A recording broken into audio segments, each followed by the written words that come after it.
कृष्ण द्वारा कंस वध, एक गहन विश्लेषण। कृष्ण द्वारा कंस पर विजय की कहानी हिंदू पौराणिक कथाओं की सबसे गूढ़ कथाओं में से एक है, विशेष रूप से भागवत पुराण में।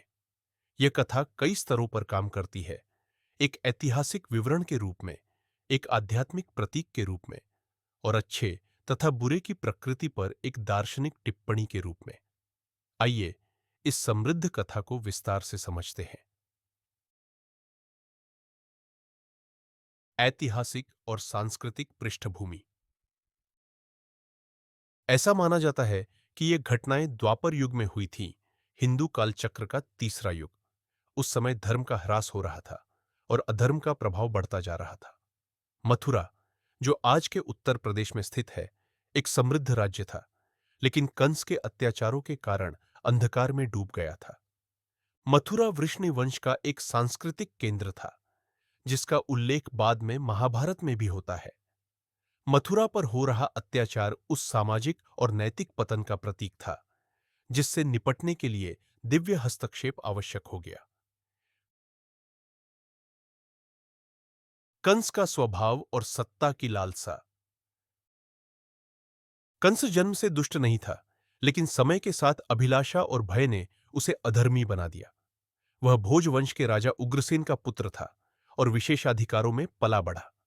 कुछ परंपराएं यह भी कहती हैं कि कंस असल में राक्षस द्रुमालिका का पुत्र था, जिसने उग्रसेन की पत्नी पद्मावती का रूप धारण किया था, जिससे उसके राक्षसी स्वभाव की व्याख्या होती है। कंस द्वारा अपने पिता को बंदी बनाना उस संस्कृति में अति घृणित था, जहां पारिवारिक सम्मान और उत्तराधिकार का विशेष स्थान है। उसके शासन में वैदिक यज्ञों का दमन हुआ, ब्राह्मणों का अपमान हुआ और समाज की प्राकृतिक व्यवस्था बाधित हो गई। दिव्य योजना और देवकी की भूमिका। देवकी के विवाह में हुई भविष्यवाणी कोई संयोग नहीं थी, बल्कि ईश्वरीय योजना का हिस्सा थी। देवकी को अदिति, देवताओं की माता, का अवतार माना जाता है और उनके पति वसुदेव, आर्षि कश्यप के अवतार माने जाते हैं। यह विवाह विष्णु के अवतार के लिए उपयुक्त परिस्थिति बनाने हेतु हुआ। कंस द्वारा कैद किए जाने पर देवकी ने अद्भुत धैर्य और आस्था का परिचय दिया। हिंदू ग्रंथों में उन्हें क्षमा और श्रद्धा का प्रतीक बताया गया है। हर संतान की मृत्यु के बाद भी देवकी का विश्वास ईश्वर की न्यायपूर्ण व्यवस्था में अडिग रहा। देवकी के पहले 6 पुत्रों को कालनेमी के पूर्वजन्म के पुत्र कहा गया है, जो विष्णु के शत्रु थे। उनकी मृत्यु पुनर्जन्म के कर्मफल के रूप में देखी जाती है। अद्भुत जन्म और दिव्य हस्तक्षेप। कृष्ण का जन्म दिव्य चिन्हों के साथ हुआ। ग्रंथों के अनुसार उस समय आकाश साफ हो गया, मंद पवन चलने लगे, नदियां शांत हो गईं और देवगण दिव्य संगीत बजाने लगे। कृष्ण ने 4 हाथों में शंख, चक्र, गदा और पद्म लेकर विष्णु के रूप में प्रकट होकर अपनी दिव्यता प्रकट की, फिर एक सामान्य शिशु रूप धारण किया। वसुदेव की यात्रा के समय प्रकृति के चमत्कारी बदलाव गहरे प्रतीकात्मक है। यमुना नदी का मार्ग देना यह दर्शाता है कि सृष्टि भी दिव्यता के आगे झुक जाती है। शेषनाग की छाया यह संकेत देती है कि ब्रह्मांडीय शक्तियां भी ईश्वरीय उद्देश्य की सेवा में रहती है। गोकुल में जीवन और छिपी पहचान। कृष्ण का पालन पोषण गोकुल और फिर वृंदावन में ग्वालों के बीच हुआ। एक राजकुमार के बजाय उन्होंने साधारण लोगों के बीच जीवन बिताया। यह सिद्ध करता है कि ईश्वर सबके लिए सुलभ है, न कि केवल उच्च वर्ग के लिए। बाल्यकाल की लीलाएं, मक्खन चोरी, हंसी ठिठोली केवल मनोरंजक नहीं है, बल्कि आध्यात्मिक प्रतीक भी है। मक्खन चुराना भक्त के हृदय को छूने का प्रतीक है। लीला यह दर्शाती है कि आध्यात्मिकता केवल कठोर तपस्या नहीं, बल्कि आनंद और प्रेम भी है। कृष्ण ने अनेक चमत्कार भी किए। एक उंगली से गोवर्धन पर्वत उठाया, विषैले नाग कालिया को पराजित किया, वन की आग को निगल लिया, कई राक्षसों को हराया, तृणावर्त, वत्सासुर, बकासुर आदि।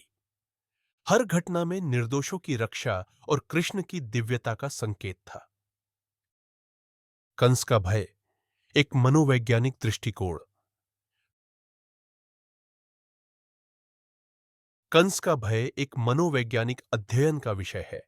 शक्तिशाली होने के बावजूद वह एक भविष्यवाणी से आतंकित था। वह भविष्यवाणी को रोकने के प्रयास में वही स्थितियां बना बैठा जिससे वह पूर्ण हुई। यह अन्य संस्कृतियों की कथाओं में भी देखा गया है। कंस को अहंकारा का प्रतीक माना गया है, जो आध्यात्मिक जागरण से डरता है। हर राक्षस, पुतना, मृदुल छल, शकटासुर, भौतिक बाधाएं, तृणावर्त, भ्रम, बकासुर, पाखंड मानव स्वभाव की बुराइयों के प्रतीक है, जिन्हें साधक को पार करना होता है। मथुरा यात्रा, प्रतीकात्मक परिवर्तन। कृष्ण की वृंदावन से मथुरा की यात्रा केवल भौगोलिक नहीं, आध्यात्मिक रूपांतरण भी थी। राधा और गोपियों का विरह आत्मा की ईश्वर से जुदाई का प्रतीक है। कुब्जा, जो टेढ़ी थी, कृष्ण के स्पर्श से सुंदर हो गई।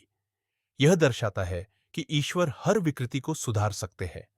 सच्चे प्रेम और भक्ति को कृष्ण कभी नजरअंदाज नहीं करते।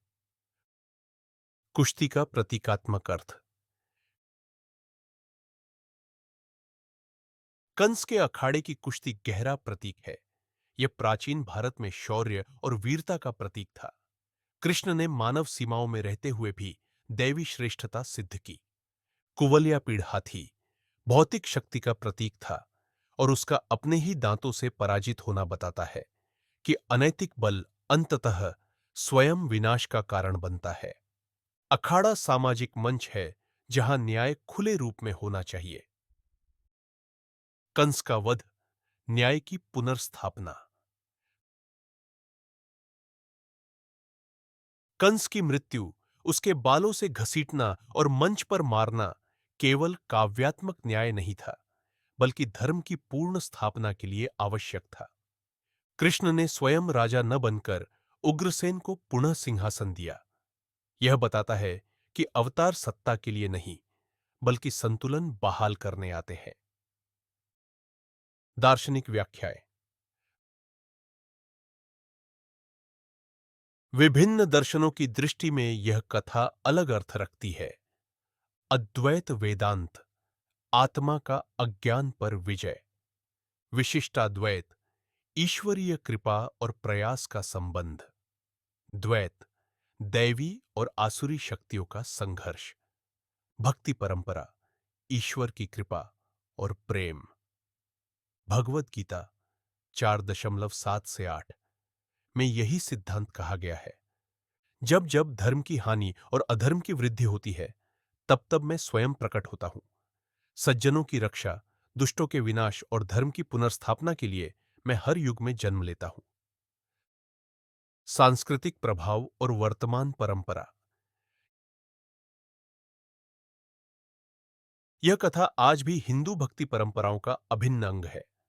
मथुरा और वृंदावन के मंदिर, जन्माष्टमी उत्सव, नृत्य नाटक, कथाएं, चित्रकला, साहित्य सब इससे प्रेरित है।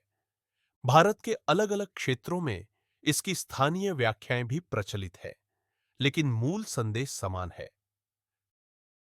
कथा का सार्वभौमिक संदेश। इस कथा में छिपे सार्वभौमिक संदेश है। असंभव लगने पर भी सच्चाई की जीत होती है। ईश्वर इतिहास में हस्तक्षेप करते हैं जब अन्याय बढ़ता है। अत्याचार कभी स्थायी नहीं होता। उसके भीतर ही विनाश के बीज होते हैं। जो नियति निर्धारित होती है, उसे भय या हिंसा से रोका नहीं जा सकता। अंततः धर्म का पुनः उत्थान अवश्य होता है। यह केवल पौराणिक कथा नहीं, बल्कि मानव चेतना का शाश्वत चक्र है, जहां धर्म और अधर्म की लड़ाई बार बार होती है और ईश्वर समय समय पर मार्गदर्शन करते हैं। इस प्यारी कहानी सुनने का बहुत बहुत धन्यवाद। आशा करता हूं कि आपको यह अच्छी लगी होगी। ऐसी ही और कहानियां सुनने के लिए कृपया लाइक करें, सब्सक्राइब करें और इस वीडियो को शेयर करें। और कमेंट में आप अपनी कहानियां बताएं जो आप सुनना चाहते हैं।